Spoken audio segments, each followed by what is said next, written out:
Qu'attendre de la rencontre Tshisekedi-Kagame? Doit-on encore croire à la solution diplomatique? Corridor de Lobito, conditions des diplomates, gestion de la diaspora. Face à face spécial, je reçois ce vendredi 6 décembre, après le journal de 19h, Thérèse Kayikwamba-Wagner, ministre d'État aux Affaires étrangères. Rediffusion ce samedi 7 décembre, après le journal de minuit, après le journal de 7h. Madame Thérèse Kayikwamba, bonjour. Bonjour, Monsieur Lusakweno. Merci enfin d'accepter notre invitation. Merci pour votre patience. 6 mois à la tête du ministère des Affaires étrangères. On va parler de la diplomatie. Option résolument celle de la République démocratique du Congo à l'est de la République pour la crise avec le Rwanda et le M23. Mais avant tout ça, je voudrais parler actualité. Mardi, vous étiez à Lobito, tête à tête Félix Tshisekedi, Joe Biden. Que se sont dit les deux hommes? J'ai eu le privilège d'accompagner son Excellence Félix-Antoine Tshisekedi Tshilombo pendant cette visite historique et aussi pendant son échange avec son homologue américain, M. Joe Biden. Je ne vais pas entrer dans les détails, évidemment, mais je peux dire que c'était un échange franc et un échange constructif. Les questions de la République démocratique du Congo que nous portons aussi au niveau des affaires étrangères, telles que nos préoccupations par rapport à l'intégrité territoriale de notre pays, ont été un des sujets, mais aussi la question du corridor de Lobito.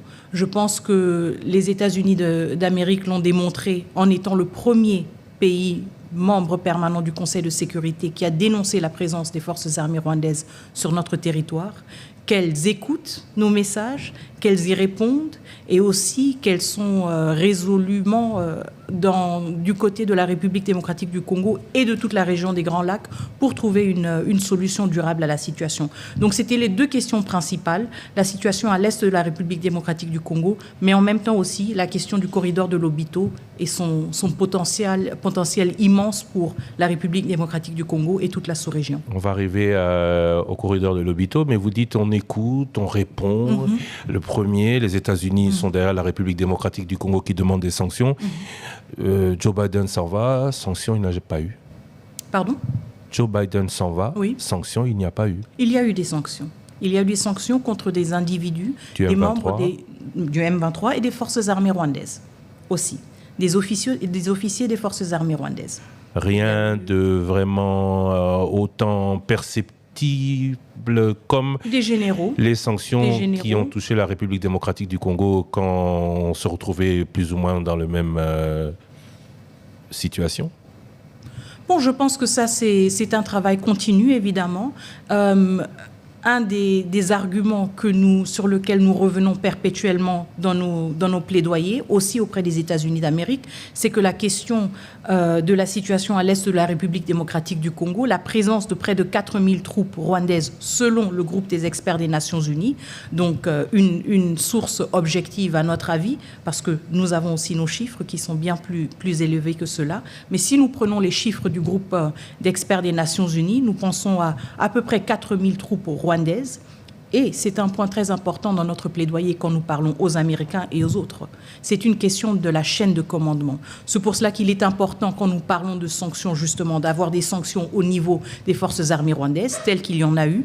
J'avoue que je n'ai pas les noms en tête des généraux qui ont été sanctionnés, mais il y a eu des sanctions. Nous continuons notre plaidoyer, justement, parce que c'est une décision étatique, c'est une décision politique qui a été prise à Kigali, et donc il y a toute une chaîne de commandement qui doit être responsabilisée. On va revenir sur le dossier de l'Est. Parlons, je sais que vous n'êtes pas le ministre de l'économie, mais enfin, c'est quand même les affaires étrangères. Vous l'avez dit, c'était au sujet de la rencontre entre les deux hommes d'État. Corridor de Lobito, initiative américaine pour permettre à la République démocratique du Congo de mieux exporter ses minerais, notamment. C'est l'Angola qui principalement va en profiter. C'est près de 1000 km en territoire angolais. C'est la Zambie aussi qui profite, elle exporte. Mais le plus gros producteur, c'est le chinois. Alors, pourquoi investissement américain pour contrer la Chine, pour gagner chez nous, avant que l'on puisse traiter nous-mêmes? Explication. Alors, la politique, on le dit toujours, ce sont des intérêts. Nous devons saisir cela comme une opportunité pour nous aussi. Le corridor de Lobito n'est pas juste un investissement dans les infrastructures.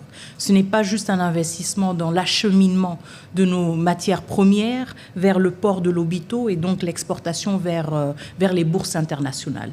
C'est aussi notre occasion à nous, en République démocratique du Congo, de surmonter les défis que nous avons en termes de connectivité entre les provinces, en termes de désenclavement. Le corridor de Lobito, le projet lui-même a avancé un peu plus vite en Angola et en Zambie. La République démocratique du Congo, nous avions encore quelques étapes administratives et législatives à franchir. Tout cela maintenant ayant été fait, nous allons aussi entrer en vitesse de croisière.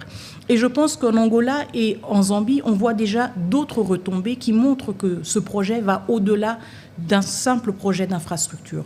Nous voyons qu'il y a des villes, des communautés qui bénéficient de cette infrastructure. Nous avons l'agriculture qui en bénéficie. Et évidemment, la responsabilité est la nôtre. Je ne vais pas nier que les Américains ont des intérêts.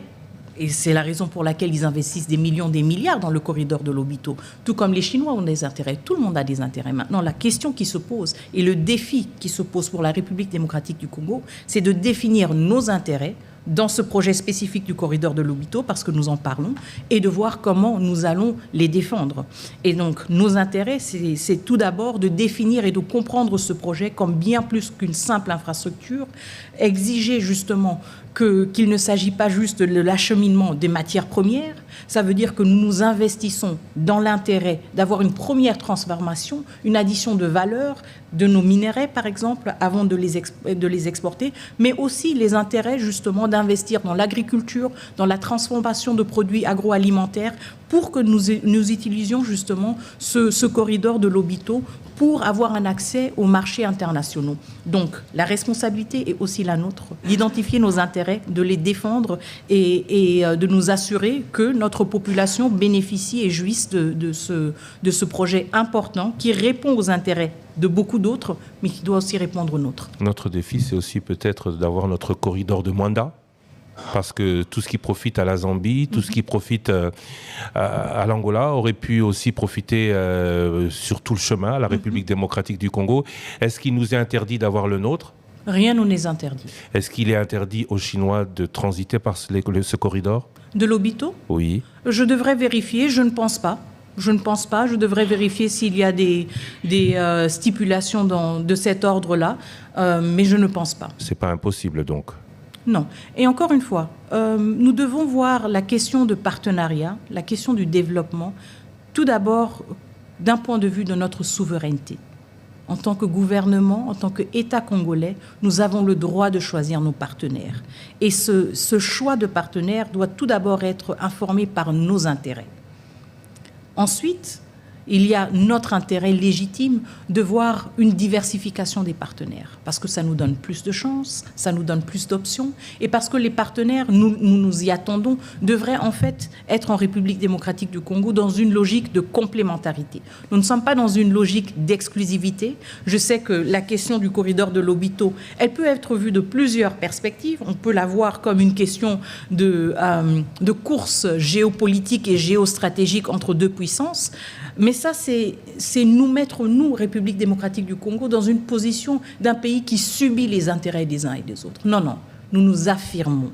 Nous avons des intérêts et nous les défendons. C'est pour cela que quand il s'agit de notre politique de partenariat, ce n'est pas une politique d'exclusivité, mais une politique de complémentarité. En République démocratique du Congo, nous avons de l'espace pour tous, pour tous les partenaires qui nous respectent, qui respectent nos valeurs. Et nous attendons de ces partenaires de travailler ensemble autant que possible et de se compléter dans leurs actions et dans leur présence. Puisque vous dites « nous nous affirmons », vous serez donc d'accord avec moi que la meilleure affirmation que la République démocratique du Congo peut avoir, c'est d'avoir ou de construire le corridor de Mwanda.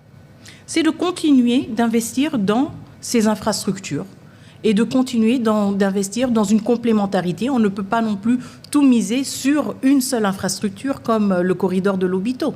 Évidemment, vous regardez tout autre pays, aucun pays ne s'est développé avec une seule voie d'acheminement.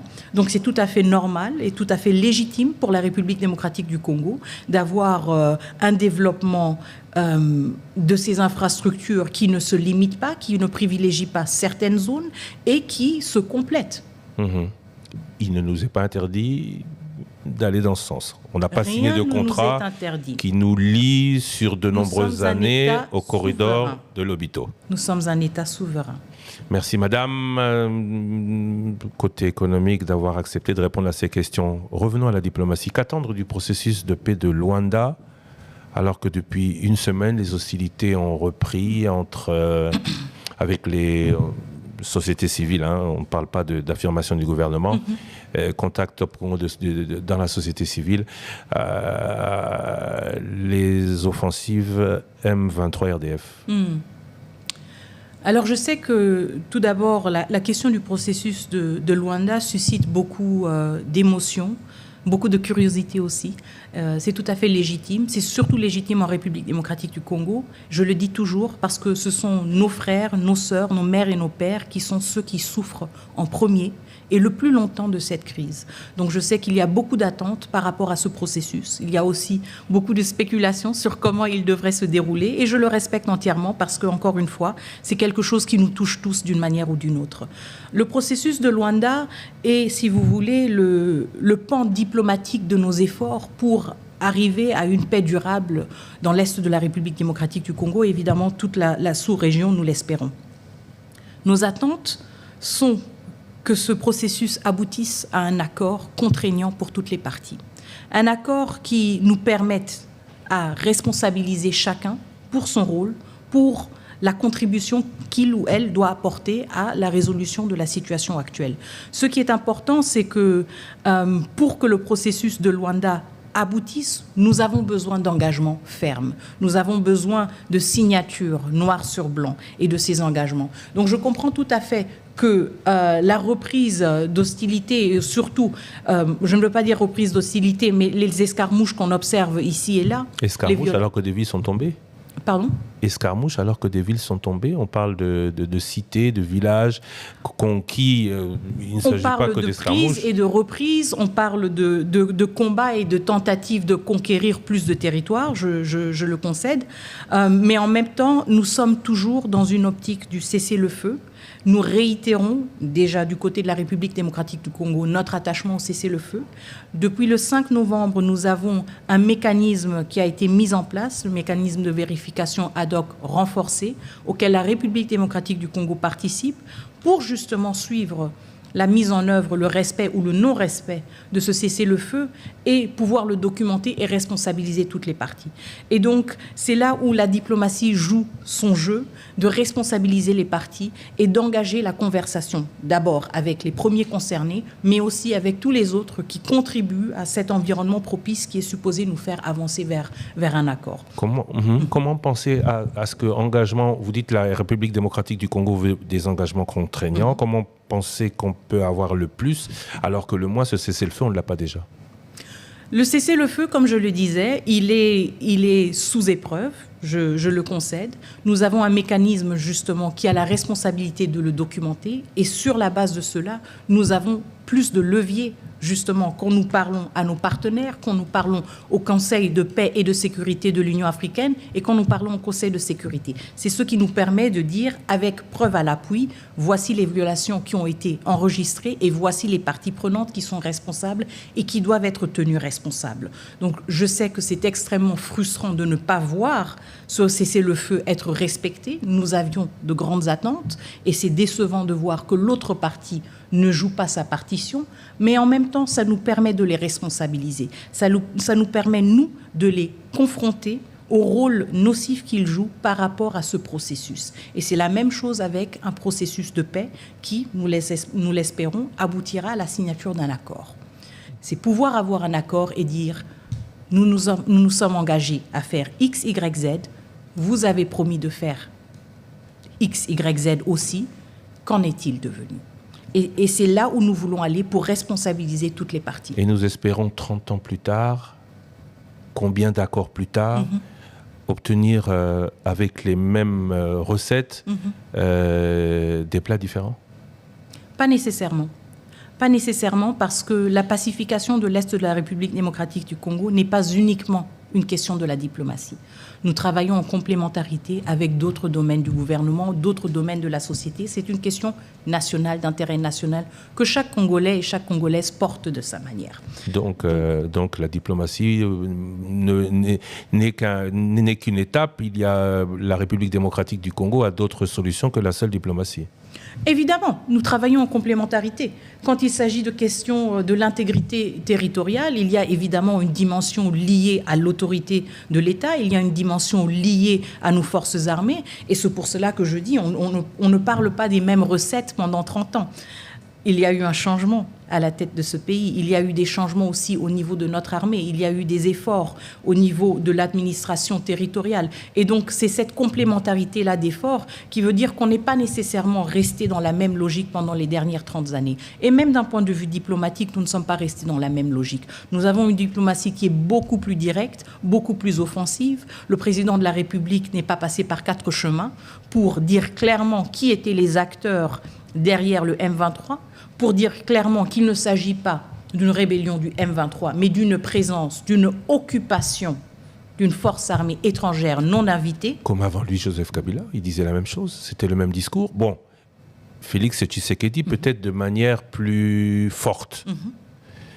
Félix Tshisekedi, qui d'ailleurs, le 15 décembre prochain, va rencontrer Paul Kagame. La question, c'est pourquoi ?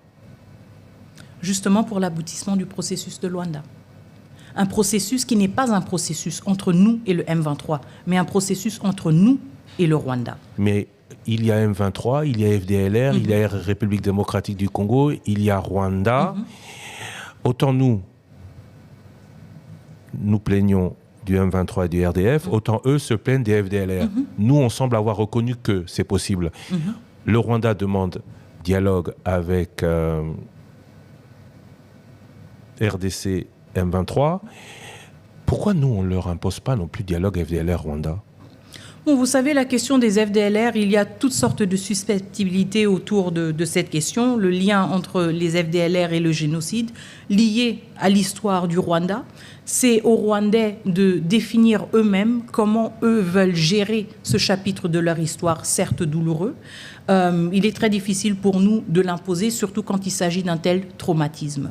Donc, les FDLR, le Rwanda doit assumer sa part de la responsabilité. Si le Rwanda décide de ne pas avoir un dialogue avec les FDLR, cela fait aussi plus de 30 ans que nous avons ce phénomène. Donc ce sera à eux aussi de voir leur propre histoire en face et de voir à quel point cette posture leur a aidé ou pas. Du point de vue de la République démocratique du Congo, sur la question du M23, nous avons été toujours clairs. Le processus de Luanda est un processus entre États. Nous ne parlons pas au M23, nous parlons au Rwanda, qui occupe notre territoire souverain. Et le processus de Luanda, vous l'avez évoqué, parle en effet de la question des FDLR, mais il parle aussi du désengagement des forces. Et le désengagement des forces auquel le Rwanda a adhéré, de quoi s'agit-il ? Le gouvernement rwandais ne va pas signer un désengagement de force en République démocratique du Congo pour désengager quelle force ? Ils semblent avoir discuté cela. Il y a eu récemment polémique, d'ailleurs, au sein même du gouvernement, entre les affirmations de ce qui s'est passé à Luanda, l'annonce du Premier ministre... Oui, mais si le Rwanda s'engage à désengager c'est qu'il est dedans. Forces, on est d'accord. Permettez-moi juste. Si le Rwanda s'engage à désengager les forces en République démocratique du Congo, de quelles forces s'agit-il ? Les siennes. Il ne s'agit pas de la MONUSCO quand même, ou de la SAMI-DRC, ou des FRDC.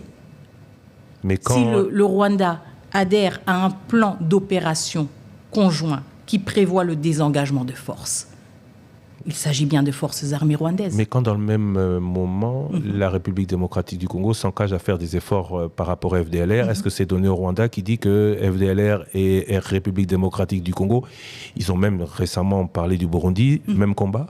Non, pas du tout. Je veux dire, la question des FDLR, nous la prenons de manière très directe. Je veux être franche, la question des FDLR, nous ne la nions pas. Nous ne nions pas la présence des FDLR en République démocratique du Congo. Pourquoi ? Parce que d'abord, les FDLR constituent une menace pour nos populations civiles. C'est dans notre intérêt que les FDLR quittent la République démocratique du Congo. Raison pour laquelle il y a eu déjà plusieurs opérations. Nous voulons en finir une bonne fois pour toutes avec ce prétexte. La Commission nationale rwandaise de démobilisation, dans son rapport annuel de 2022, si je ne me trompe pas, parle d'un chiffre total de démobilisés et de dépendants de 70 000 démobilisés et dépendants en total. Donc, il faut quand même se poser la question, combien de FDLR reste-t-il ? Quelle est cette menace qui existe encore ? S'il s'agit d'un reliquat, nous allons le gérer une bonne fois pour toutes pour mettre fin à cette question. Mais le point qui est important ici, c'est justement la divergence dans la posture et dans le discours des deux États. Quand nous parlons du processus de Luanda et de ces deux questions qui sont au centre du processus de Luanda, donc d'une part le désengagement des forces, de l'autre la neutralisation des FDLR, la République démocratique du Congo est transparente et assume la réalité des FDLR. Elle assume aussi la responsabilité de dire qu'il y a un intérêt pour nous et pour le Rwanda que cette menace soit éradiquée une bonne fois pour toutes. Quand vous regardez la question du désengagement des forces, je pense que jusqu'à présent, il n'y a pas encore eu un aveu officiel du Rwanda qu'en effet, il s'agit d'un désengagement de force. Je pense qu'ils utilisent le néologisme euphémiste depuis toujours. Ce qu'ils font depuis mesures toujours. Défensives. Ce qu'ils font depuis toujours. De mesures défensives qui ne sont pas des mesures défensives, qui en réalité sont une offensive et une occupation. Et donc, je pense que ça aussi, ça vous montre la différence dans la posture et dans la sincérité des deux acteurs. Nous avons un acteur qui se cache encore derrière une rhétorique qui n'avoue pas la réalité de sa politique. Et encore une fois, c'est une politique. Ce n'est pas un hasard. D'avoir 4000 militaires dans un territoire souverain, ce n'est pas le fruit d'un hasard. Et de l'autre côté, vous avez un gouvernement qui assume les défis et qui dit « nous allons nous en occuper ». Dès lors, pourquoi, face à pareil interlocuteur, vous qui préparez la rencontre entre les deux chefs d'État, pas pourquoi, mais de quoi vont-ils parler ? Pardon ? De quoi vont-ils parler ? Ils vont parler de ces engagements mutuels, justement. Qu'est-ce qu'ils peuvent conclure ? Le Rwanda refuse de lever ses mesures, vous dites ? Il parle de menaces encore de l'autre côté. Je ne dis pas que le Rwanda refuse de lever ses mesures. C'est pas vous, c'est vrai. C'est Olivier Nduhungirehe, votre homologue, je ne sais pas si... Nduhungirehe, pardon, votre homologue rwandais. Ils n'ont pas levé ces mesures. Ils disent que la menace est toujours là. Mais pourtant, c'est Luanda. Pourtant, c'est Luanda et nous avançons. C'est un processus qui est en cours. Évidemment, il y a aussi un aspect, et je sais que ça suscite beaucoup de spéculations, c'est un processus en cours, c'est un processus qui se passe dans un cadre extrêmement restreint, avec un facilitateur, le président, son Excellence João Lourenço de l'Angola, qui a voulu que ce processus se passe dans un cadre restreint, dans un maximum, si vous voulez, de confidentialité. Et donc, cela suscite beaucoup de spéculations. En même temps, nous, encore une fois, en tant que République démocratique du Congo, nous respectons l'autorité, nous respectons aussi la sagesse du facilitateur et nous respectons ce processus parce que nous tenons à la paix. C'est la raison pour laquelle moi, je ne me trouve pas dans les réseaux sociaux en train de spéculer et en train de me prononcer ou en train même de divulguer des détails des discussions que nous avons. Ou partager même des écrits de ces discussions. C'est une posture tout à fait différente. C'est une diplomatie, à mon avis, responsable parce que je suis consciente de la responsabilité envers notre population. Et donc, encore une fois, je sais qu'il y a beaucoup d'attentes, beaucoup de spéculations. C'est un processus en cours.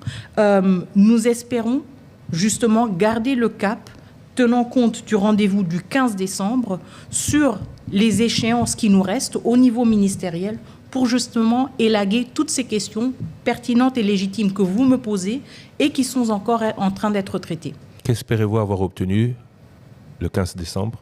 Le départ des troupes rwandaises de notre territoire. Vous parlez de plusieurs processus encore au niveau des ministres à accomplir. Vous l'obtiendrez le 15 décembre ? Nous allons y contribuer, nous allons fournir nos efforts. La République démocratique du Congo a toujours contribué de manière constructive aux discussions du processus de Luanda. La dernière réunion a eu lieu le 25 novembre. Elle était prévue pour le 16 novembre, mais malheureusement, la partie rwandaise, malgré l'engagement pris par toutes les parties, n'a pas voulu honorer ce rendez-vous. Donc nous sommes... ou voulu? Je ne suis pas dans le secret de ce qui a poussé la délégation rwandaise à prendre cette décision, mais nous nous sommes retrouvés 9 jours plus tard. Nous sommes prêts. Nous sommes prêts à la paix, nous sommes prêts à discuter et à contribuer de manière constructive. Ça a toujours été notre posture dans ce processus, raison pour laquelle nous communiquons aussi de manière responsable en tant que gouvernement. Prêt au 15 décembre. Et si au 15 décembre, il n'y avait rien, est-ce que entre Joe Biden et Félix Tshisekedi, on a promis enfin de réelles sanctions contre le Rwanda et non pas contre certains généraux? Alors, je ne vais pas entrer dans la spéculation. Tenons compte aussi d'un facteur important. Le 15 décembre, c'est 5 jours avant l'investiture aux États-Unis d'Amérique. Je ne vais pas entrer dans les détails de l'échange entre les deux chefs d'État. Et je pense que les deux, en tant que chefs d'État responsables, se sont certainement aussi retenus de se lancer dans des spéculations. Nous restons persuadés qu'il faut rester déterminés et concentrés sur l'objectif, et nous avançons dans cette optique. Si le 15 décembre, nous n'avons pas de résultat, ce ne sera pas la faute de la République démocratique du Congo. Nous serons présents à chaque rendez-vous et nous serons présents avec notre même posture. Une posture constructive, mais une posture axée sur nos intérêts et sur le droit international. Je reviens toujours au droit international. La situation à laquelle nous faisons face est une violation du droit international, une violation de notre intégrité territoriale. Et c'est pour cela que nous devons avoir un accord signé entre États. Nous ne signons rien avec le M23. Nous signons avec l'État qui lui-même est en train de violer la Charte des Nations Unies, ce même État qui a bombardé des camps de déplacés, ce même État qui a tiré sur des soldats de la paix, ce qui constitue ou peut constituer un crime de guerre, ce même État qui est le 4e État contributeur aux troupes, aux missions de maintien de la paix. C'est avec cet État que nous parlons, le Rwanda. Et nous le responsabilisons devant ses engagements internationaux, légaux, en tant que membre des Nations Unies. Et qui continue à être financé par l'Union européenne et autres. Dans ce cadre-là, vous avez parlé de l'administration Biden, l'administration Trump. Vous avez déjà pris des contacts avec le futur secrétaire d'État américain? Nous sommes une diplomatie proactive. Je ne vais pas entrer dans les détails, mais évidemment, nous ne dormons pas et nous ne tournons pas les pouces. C'est la réalité. Je ne pense pas que c'est précipiter les choses, d'anticiper et de tenir compte de la reconfiguration qui se prépare. Et nous sommes en train de suivre de près. Et nous anticipons les choses, évidemment, parce que nous défendons nos intérêts et nous devons le faire avec tous nos interlocuteurs. Donc, il y a un processus en cours aux États-Unis d'Amérique qui est tout à fait normal, prévu par leur Constitution. Nous respectons cela, mais entre-temps, nous suivons de près, nous analysons et nous nous projetons dans cet avenir d'une nouvelle administration sous le président élu Donald Trump. Beaucoup ont dit, les démocrates, c'est le Rwanda, les républicains, ce sera plus la RDC. Vous pensez cela aussi ? Je ne spécule pas sur la posture des uns et des autres. Je préfère miser sur l'assurance de notre diplomatie et le fait que nous défendons nos intérêts. Je ne mise pas sur les variables, si vous voulez, fluctuantes et tout à fait dynamiques de nos interlocuteurs internationaux. La constante chez nous, ce sont nos intérêts. Et donc, en fonction de nos interlocuteurs, nous devons voir comment nous défendons ces intérêts. Mais que ce soit un démocrate ou un républicain, nos intérêts sont les mêmes. Nous allons peut-être devoir interagir avec eux de manière plus adaptée en fonction de l'interlocuteur. Direct aussi, parce que la question c'est que faire pour vous rendre plus efficace. La diplomatie, c'est bien, elle a changé de visage, c'est vrai. C'est peut-être plus efficace, vous nous le direz, mais... le Rwanda continue à bénéficier des bonnes grâces de beaucoup. Tout à fait. Pourquoi, malgré tous ces efforts, vous n'arrivez pas à faire mieux entendre la République démocratique du Congo? Pourquoi, peut-être au nom du génocide ou d'autres raisons, le Rwanda continue à de conserver soutien alors que ce droit international dont vous faisiez mention nous donne raison à 100%. Tout à fait. Et nous avons raison. Et c'est pour cela que nous continuons ce combat. Nous continuons à responsabiliser toutes les parties prenantes.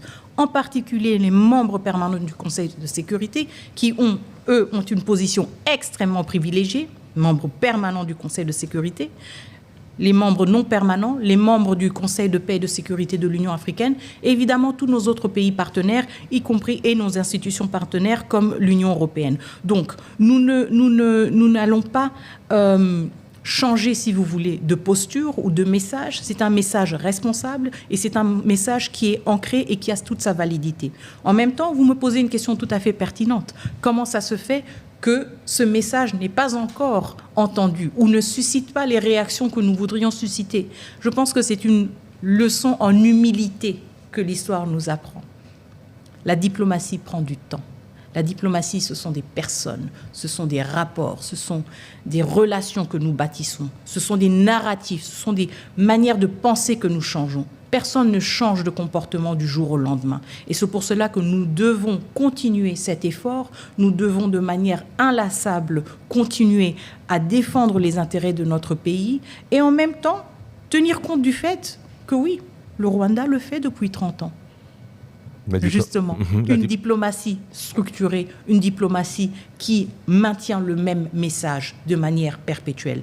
Est-ce que cela veut dire que c'est un message franc? Est-ce que cela veut dire que c'est un message qui reflète la réalité? Certes pas. Et donc c'est la raison pour laquelle nous avons tout intérêt de nous investir dans une diplomatie qui s'inscrit dans une continuité de sa communication et de la défense de nos intérêts nationaux. Vous parlez de la diplomatie, parlons-en. Depuis 6 mois, vous êtes à la tête de ce ministère. Avancées et défis, est-ce que vous pourriez rapidement nous dire ce que vous pensez avoir obtenu et quels sont surtout vos défis? Alors, en termes de défis, je vais être très, très franche avec vous. Je pense que j'ai hérité d'un ministère riche en diplomates et en fonctionnaires extrêmement motivés, extrêmement expérimentés, qui ont eu l'opportunité, que ce soit ici à la centrale ou en poste, d'accumuler beaucoup d'expertise. Mais en même temps, il faut se dire les choses en toute franchise et honnêteté. Extrêmement nombreux. Ça aussi. Mais surtout dans des conditions extrêmement difficiles, surtout pour nos diplomates en poste. Ça, c'est un des plus grands défis que moi, j'ai identifié dès le début et que je me suis donné, moi, pour mission d'améliorer. Je ne fais pas de grandes promesses. Je gère les attentes des uns et des autres. Je m'inscris dans une logique de travail d'équipe à 2 niveaux. Tout d'abord, moi, quand je parle du travail d'équipe pour gérer la question des conditions de travail et de vie de nos diplomates en poste et à la centrale et de nos fonctionnaires évidemment aussi. C'est un travail d'équipe parce que le ministère des Affaires étrangères ne peut pas le faire seul. Nous avons besoin du ministère des Finances, du budget. Et c'est pour cela que nous avons mis en place une commission permanente pour se pencher sur ces questions. Une des premières questions, c'est la paix de nos diplomates à l'étranger. Au Maroc, il y en a un qui a pleuré devant la Première ministre. Oui. Au Canada, ils se sont plaints. La diplomatie, c'est l'apparat aussi. Nous accusons parfois des retards dus, à mon avis, à des systèmes en place qui ne maximisent pas le potentiel que nous avons atteint aujourd'hui en termes de technologie, en termes d'efficacité. Et je suis très heureuse d'avoir 2 collègues, le ministre du Budget, le ministre des Finances, qui ont cette même vision d'une administration plus moderne. Et donc, une des questions sur laquelle on se penche, c'est de voir comment fluidifier la paie, la rendre plus fréquente déjà, mais aussi la fluidifier.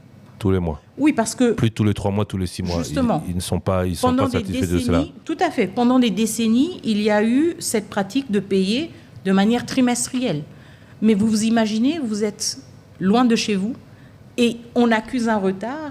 Ce n'est pas un retard d'1 mois, c'est un retard automatiquement de 4 mois. Donc ça, c'est la première priorité. Briser ce cycle-là et aller vers un cycle beaucoup plus humain et beaucoup plus qui facilite les choses à nos diplomates. Payer aussi leurs frais d'installation ? Justement. Donc vous voyez, il y a plusieurs éléments qui montrent que ce n'est pas uniquement une question des affaires étrangères, qu'il y a une responsabilité pour nous. On doit s'assurer, avant de signer un ordre de mutation que les moyens sont disponibles. Pourtant, ils sont nombreux aujourd'hui. Justement. Pour ne pas, justement, accumuler ces dettes, pour ne pas exposer nos diplomates à des conditions de travail dès le premier jour qui sont invivables. Et donc, c'est ce travail que nous devons faire de manière conjointe avec le budget, avec les finances, pour avoir aussi une meilleure planification. Et il y a aussi une partie importante que nous allons faire avec le ministère de la fonction publique pour avoir une gestion et une planification budgétaire qui est beaucoup plus holistique. Ne pas uniquement voir un individu en termes de son salaire, mais un individu en termes de son salaire, ses frais d'installation, ses frais de retour. On doit avoir le package. On ne peut pas envoyer quelqu'un en poste sans pour autant s'assurer que cette arrivée-là sera prise en charge. Parce que ça veut dire que la personne arrive et dès le jour 1, les choses sont déjà assez critiques. Ensuite, on doit attendre 3 mois pour avoir son salaire. Donc, vous voyez qu'on accumule les défis. Mais encore une fois, je suis extrêmement heureuse d'avoir des collègues qui sont animés de cette bonne foi. Donc ça, c'est un des grands défis. Voir comment, en équipe, en symbiose avec les autres ministères qui nous accompagnent, on peut trouver des solutions à cette problématique. Donc ça, c'est la première dimension du travail d'équipe. La deuxième dimension, c'est aussi qu'on doit voir la notion du travail d'équipe sur une axe du temps. Je suis ministre maintenant, mais je suis aussi membre de l'équipe, si vous voulez, du prochain ou de la prochaine ministre qui viendra après moi. Ça veut dire que j'ai une responsabilité de m'assurer que je fasse le maximum, mais aussi que je pose les bases pour que ce travail continue. Je ne me vois pas comme acteur isolé, mais dans cette continuité-là, de plusieurs membres d'équipe, membres d'équipe de ministres des Affaires étrangères qui travaillent ensemble, le passé, le présent, le futur. Et donc, ma responsabilité, c'est de faire autant que je peux pendant que je suis ministre. Mais aussi pour les autres. Pour les autres qui viendront après moi. Parce que je vous le dis en toute transparence, nous n'allons pas résoudre tous ces problèmes du jour au lendemain. Mais nous allons avancer si nous posons les bases maintenant, si nous les consolidons, si nous les verrouillons, et si nous nous assurons que ceux qui viennent après nous ont toutes les chances d'avoir encore plus de succès. Qu'est-ce que vous pouvez leur promettre aujourd'hui ? Récemment, nous étions au Maroc, pays où il y a 6 ou 8 diplomates, ils sont à 16. Il y en a même un, celui qui a pleuré, parce qu'il y en a un qui a pleuré, il faut en parler. Pas de frais d'installation, sa femme qui travaillait comme fonctionnaire dans une organisation internationale ici à Kinshasa a dû le suivre, n'a donc plus de salaire. Le salaire de son mari est plus faible que celui de sa femme quand elle travaillait à Kinshasa. Qu'est-ce que vous leur promettez aujourd'hui à ceux qui croient au Congo ? J'ai vu que dans votre équipe, il y a d'anciens fonctionnaires de l'ONU. Qu'est-ce que vous leur promettez parce qu'eux ont plus cru en leur pays qu'aux organisations internationales ? Je leur promets un leadership qui est aussi inspiré par ce même sacrifice. Un leadership qui vit ce sacrifice-là pour l'intérêt du pays. Un leadership qui est axé sur la connaissance, l'expertise, mais aussi l'humilité d'associer les uns et les autres pour travailler en symbiose.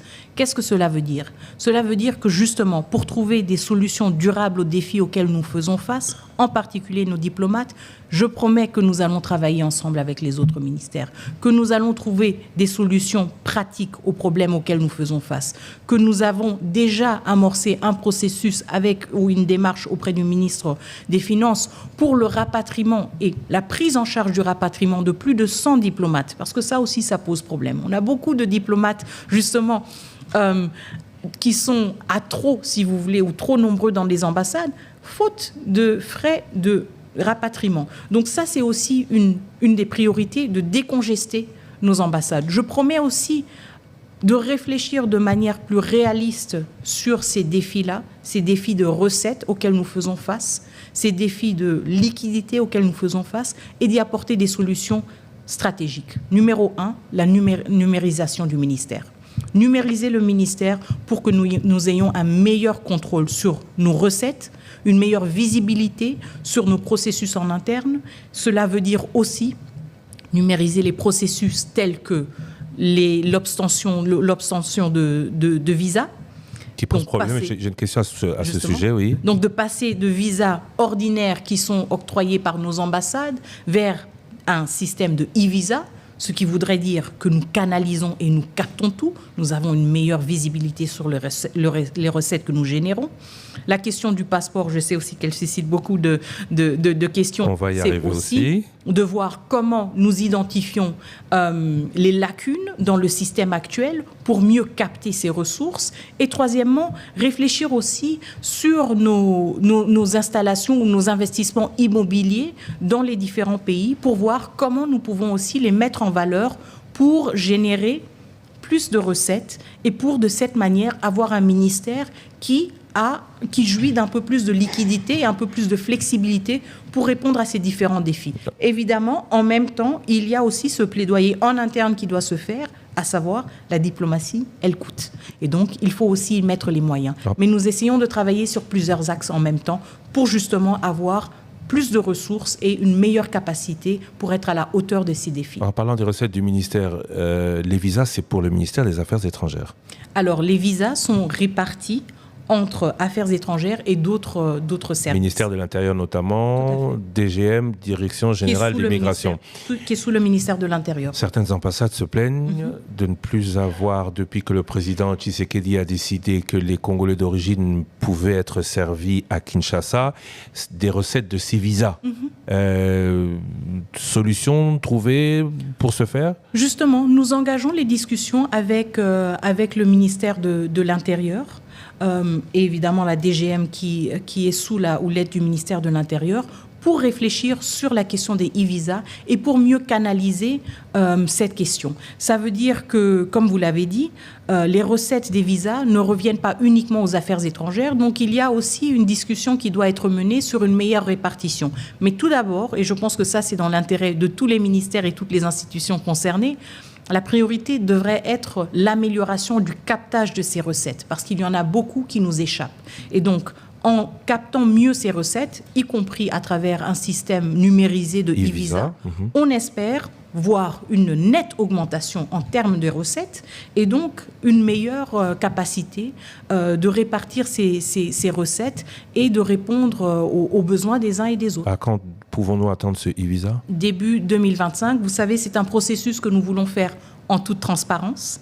Donc, il y a toutes sortes de barrières administratives, si vous voulez, à gérer quand il s'agit de passation de marché. Donc, nous voulons le faire en toute transparence et en toute responsabilité, tenant compte évidemment des intérêts de la République démocratique du Congo. Donc, nous voulons aussi signer un contrat de manière responsable qui ne nous coûtera pas trop cher et qui sera à la hauteur de nos attentes et à la hauteur justement du service que nous voulons donner aux demandeurs de visa. Je voudrais terminer avec la gestion de la diaspora, mais avant, question passeport.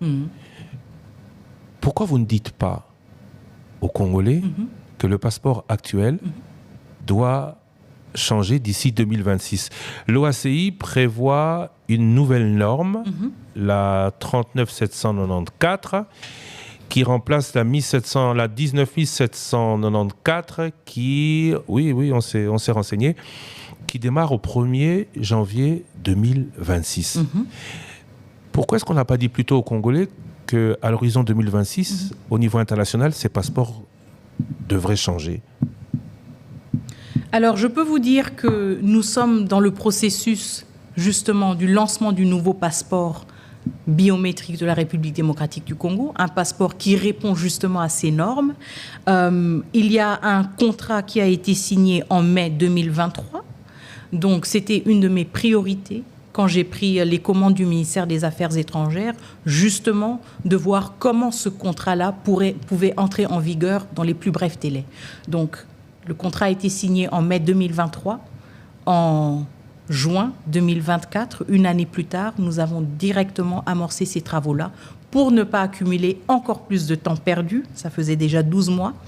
Et nous avons réexaminé le contrat équilibrer certaines clauses et nous sommes en train d'avancer avec détermination vers le lancement du nouveau passeport en début 2025, en janvier 2025, un passeport qui répondra à ces normes-là. Je pense qu'il y a eu, si vous voulez, un temps nécessaire pour identifier un nouveau prestataire qui allait justement nous fournir ces passeports à la hauteur de ces nouveaux standards. C'était pas possible de continuer avec le précédent, hein? Non.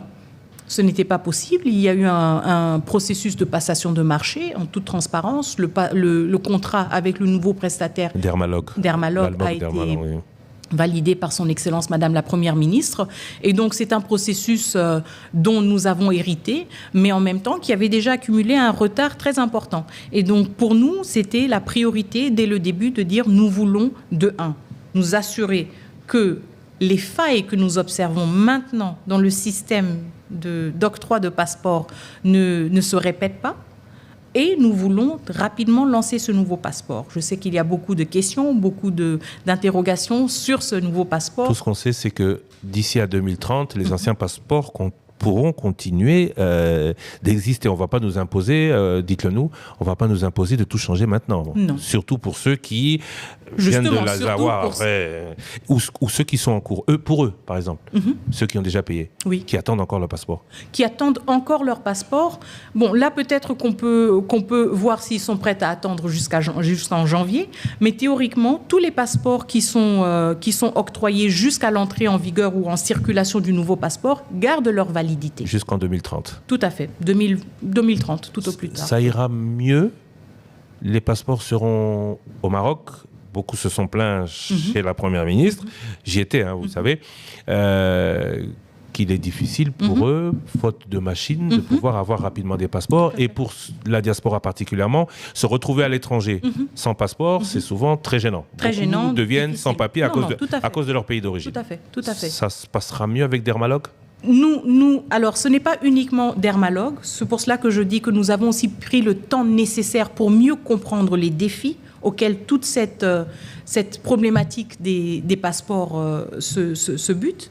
Tout d'abord, nous avons un défi principal, c'est le prix du passeport. Combien va-t-il coûter ? $99, $99. Le prix ne va pas changer. Prix officiel. Prix officiel. Et justement, c'est de cela que je voulais parler en tout premier. Prix officiel, $99.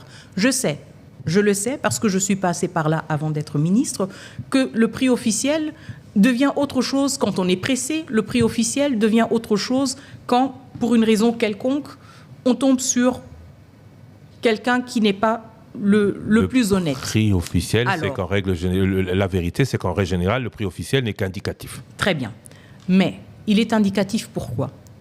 À cause d'un facteur humain. Intermédiaires nombreux. Voilà. Et à cela, et c'est pour cela que je dis que nous avons pris le temps nécessaire pour étudier la question, nous voulons mettre fin. Ça veut dire que le passeport se paiera soit par carte de crédit, ou par, et ça c'est au fur et à mesure évidemment, nous n'avons pas encore toutes les options en place en même temps, soit par paiement au guichet auprès de la banque désignée, soit avec le temps, nous l'espérons aussi, par M-Pesa ou Mobile Money. Pourquoi ? Parce que nous voulons juste avoir une transaction directe entre l'individu et le ministère des Affaires étrangères. Et plus de pas transparence. d'intermédiaire. Et plus de transparence. Et plus de transparence parce que ça veut dire que nous recevons les recettes immédiatement. Ça veut dire aussi la même chose pour nos ambassades. Maintenant, vous avez parlé d'une autre question, l'acheminement des passeports, le temps que ça prend au niveau des ambassades. Et la capture aussi. Et la capture. Donc, ce qui est prévu aussi avec notre nouveau prestataire, c'est que la capture biométrique se fera au niveau de toutes nos ambassades. Nous allons avoir des séances de formation pendant lesquelles des experts de toutes nos ambassades seront regroupés au niveau de la centrale de notre nouveau prestataire. Nous allons le faire en ordre de zone géographique. Ils vont tous être équipés avec des kits de capture. Maintenant, c'est pour cela que je dis que le tout ne repose pas uniquement sur ce prestataire. Maintenant, la responsabilité pour les affaires étrangères aussi, c'est de trouver une réponse aussi à cet écart entre capture au niveau des ambassades, envoi des données biométriques et ensuite envoie du passeport. Et c'est là où nous voyons aussi qu'il y a des retards qui s'accumulent. Et donc, nous sommes déjà en train de réfléchir sur comment est-ce que nous pouvons rendre ces délais-là plus brefs, encore une fois, à travers une automatisation, si vous voulez, ou une mise en place d'un système qui nous permet d'acheminer les passeports plus rapidement. Comme ça, nous n'avons pas ces écarts au niveau des ambassades pour que ceux qui ont payé pour leur passeport, et nous l'espérons aussi au niveau des diasporas, ce sera plus facile. C'est beaucoup plus facile de payer pour un passeport avec sa carte de crédit. On s'enregistre déjà sur un site Internet, par exemple. Et donc, nous voulons fluidifier le tout pour réduire ce qui, pour nous, jusqu'à présent, malheureusement, a représenté un des plus grands défis. C'est ce niveau ou ces occasions-là d'interférence humaine. Et donc, nous essayons de réduire cela pour justement fluidifier le processus, le rendre plus facile pour nos clients, si on veut le dire comme ça, et aussi le rendre plus facile et plus transparent en termes des recettes que nous captons. En termes de protection des données et de souveraineté, c'est un partenaire privé. Ça pose pas problème. Ce n'est pas au Congo de tout faire. Le dermalogue allemand aura plus de données sur la RDC. Pas de crainte, aucune crainte de ce côté-là? Alors, pas de crainte. Pourquoi? Parce qu'il y a eu un élément de prévoyance et d'anticipation dans la négociation du contrat, qui est extrêmement important. Il ne s'agit pas uniquement d'un prestataire qui va gérer la production des passeports et les bases de données. Il y a un élément déjà très important, et le prestataire travaille déjà là-dessus, d'un chronogramme de capacitation des fonctionnaires du ministère des Affaires étrangères dans la gestion de cette base de données. Et il y a un deuxième projet, un projet qui prévoit l'implantation d'une imprimerie en République démocratique du Congo pour nos passeports. Et donc, nous reconnaissons, si vous voulez, à travers ce contrat, le besoin et la lacune que nous avons actuellement et le besoin en termes de capacité pour produire nos propres passeports, raison pour laquelle nous faisons appel à une société privée, encore une fois, qui a une bonne réputation, qui a été sélectionnée à travers un processus transparent. Nous avons fait appel à cette société privée, mais nous avons inclus dans l'accord avec cette société privée ou dans le contrat avec cette société privée une dimension de renforcement de capacité locale, et nous avons prévu un deuxième contrat qui prévoit la mise en place d'infrastructures, justement, qui permettront à ces Congolais et ces Congolaises, dont les capacités auront été renforcées, de prendre les choses en main. Donc nous sommes dans une logique, si vous voulez, d'une prise en charge continue et progressive de cette responsabilité et de cette question hautement stratégique et hautement sensible par la République démocratique du Congo. Madame Thérèse Kaïkwamba, merci beaucoup. Merci à vous, Monsieur Lusakweno. Vous avez l'air étonné, c'est pas fini? C'est pas fini. Je vous disais merci pour tout ce volet. Ok, je pensais que c'était fini. Parlons de la diaspora. Parlons de la diaspora. Elle se plaint, vous en avez été très longtemps, hein. Elle s'est plaint du manque d'attention du pays. Hier, il y avait un ministère, aujourd'hui, il n'y en a plus. Alors, est-ce que vous comprenez ces plaintes? Évidemment que je les comprends. Elles sont tout à fait légitimes. Et je pense qu'elles sont encore plus légitimes et audibles dans un contexte du 21e siècle, avec les réseaux sociaux, où on voit et on observe à quel point d'autres diasporas sont dynamiques, à quel point d'autres diasporas sont intégrées et sont peut-être mieux accueillies dans leur pays d'origine. Et donc pour nous, c'est évidemment un défi. Comme vous l'avez dit, il y avait à un moment un ministère dédié, mais je peux vous dire qu'au niveau des affaires étrangères, nous avons une direction des Congolais de l'étranger. Qui fait quoi ? Qui se pose justement ces questions-là, qui se prépare à notre 13e conférence diplomatique qui aura lieu en début 2025. Conférence diplomatique des ambassadeurs pour parler de la diaspora, alors que cette diaspora se plaint et pour beaucoup n'a pas forcément contact avec l'ambassade. Mais justement, la conférence diplomatique aura comme particularité en 2025, la 13e conférence diplomatique aura comme particularité en 2025 de se pencher sur la définition de notre politique extérieure. La République démocratique du Congo n'a jusqu'à présent aucun document cadre qui explique notre position, notre lecture du monde, des régions, des enjeux du monde et comment, encore une fois, nous défendons et nous voyons nos intérêts dans ce contexte-là. Donc pour nous, c'est le grand défi et c'est le grand rendez-vous, début 2025, cette conférence diplomatique qui va se pencher sur ces questions-là. Et la question de la diaspora joue un rôle très important, parce que la diaspora, c'est en même temps notre relais. Donc, juste pour vous donner, je me permets cette petite parenthèse sur la conférence diplomatique, mais pour vous donner un bref aperçu. Donc, l'idée, c'est de se pencher sur ces questions géopolitiques et ces questions régionales et sous-régionales et de définir notre posture en tant que République démocratique du Congo par rapport à ces dynamiques-là, mais en même temps se pencher aussi sur des questions transversales de notre diplomatie, à savoir la diplomatie culturelle, la diplomatie environnementale, la diplomatie de défense. Et donc, aussi la question de la diaspora, où la diplomatie a un très grand rôle à jouer, où nos ambassades ont un très grand rôle à jouer. Et je pense qu'une fois que nous aurons défini cette politique extérieure de la République démocratique du Congo, comment nous voyons le monde et nous voyons les grands enjeux du monde, nos ambassades, nos ambassadeurs seront mieux outillés justement pour être des meilleurs répondants, de meilleures interfaces aussi avec nos différentes diasporas. Un autre aspect, c'est que nous parlons aussi avec beaucoup d'autres pays de la région pour apprendre de leur expérience. Nous regardons des pays comme le Ghana, comme le Sénégal, comme le Nigeria. Comme le Maroc. Comme le Maroc. Surtout le Maroc. Non, parce que quand on voit comment le Maroc prend en charge sa diaspora... Tout à fait.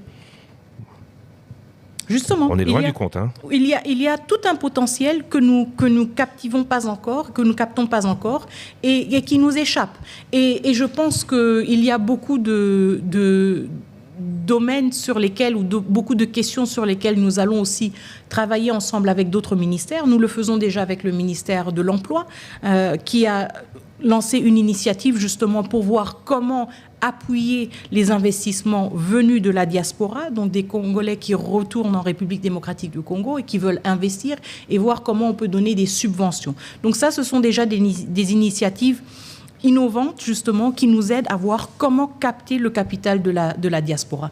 Un autre aspect qui pourrait être très intéressant et utile pour nous, c'est de voir comment est-ce qu'on peut répertorier les compétences de notre diaspora. Parce que, justement, il n'y a aucun pays au monde où vous ne trouverez pas un Congolais ou une Congolaise. Particulièrement à de très hautes sphères. Justement. Au Canada. Où là, et là, je pose le dernier problème de cette diaspora, ils sont plus Congolais, ils sont Canadiens aujourd'hui. Ils ne sont pas Canadiens, ils sont citoyens canadiens. Et ils exigent, enfin, ils demandent tous, ils aimeraient tous voir cette double nationalité revenir. Alors, c'est aussi votre vue de ce problème. Vous les avez entendus, vous les avez rencontrés, vous pensez comme eux? Au Canada, vous allez les aider? J'ai eu le privilège de rencontrer...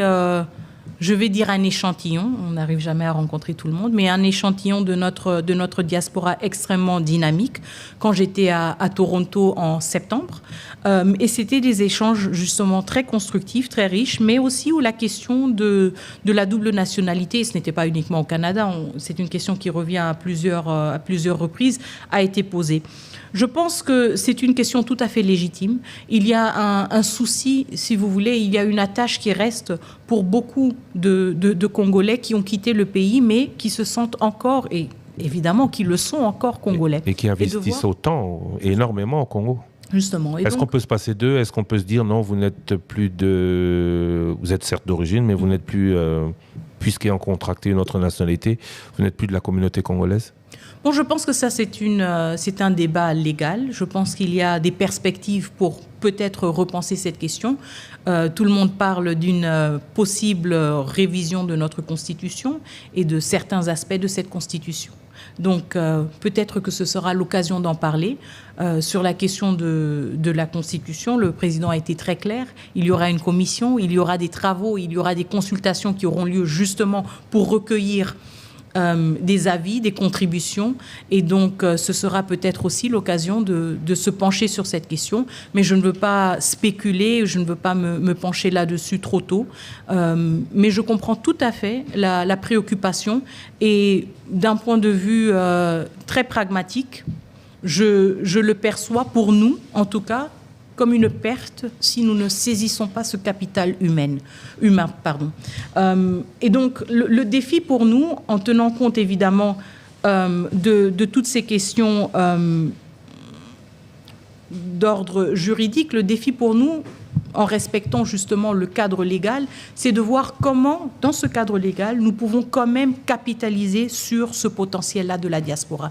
Ça veut dire, comme je le disais avant, de voir comment, au niveau des affaires étrangères, nous pouvons avoir un meilleur répertoire des Congolais de l'étranger, un répertoire de leurs compétences, un répertoire qui nous permet, par exemple, de solliciter ou d'intéresser certains à revenir au Congo quand nous sommes dans une logique, justement, d'investissement étranger. Pourquoi ne pas avoir la capacité de dire « nous avons des experts dans tel et tel domaine, si vous voulez investir dans le domaine de l'infrastructure et vous êtes une compagnie venant du Canada, eh bien voici tous les ingénieurs d'origine congolaise formés au Canada à la hauteur de votre système en place, professionnel, auquel vous pouvez ou que vous pouvez solliciter. Pensez aussi ce que ça veut dire pour la diaspora de revenir au Congo, parce que tout le monde n'est pas dans la même situation. Donc être de la diaspora ne veut pas dire qu'on veut nécessairement plier bagages et déménager et revenir à Kinshasa. Non. Donc nous devons penser aussi à des modalités. Est-ce qu'il y a des possibilités de stage? Est-ce qu'il y a des possibilités de volontariat où nous travaillons en partenariat avec les autres pays pour dire tel ou tel expert peut être détaché à un ministère, à une entreprise, et cette contribution-là, ce volontariat-là, va lui être reconnu quand il rentre chez lui ou chez elle. Et donc, c'est aussi de repenser la diaspora et de la positionner dans la réalité du XXIe siècle, mais aussi la réalité vécue de ces membres de notre diaspora qui parfois ont déjà établi leur propre famille et investi dans le pays d'accueil où ils sont et donc veulent garder une attache mais sans pour autant complètement s'installer à nouveau en République démocratique du Congo. Donc ce sont tous les défis auxquels cette direction, des Congolais de l'étranger devra réfléchir dans le cadre aussi de notre 13e conférence diplomatique.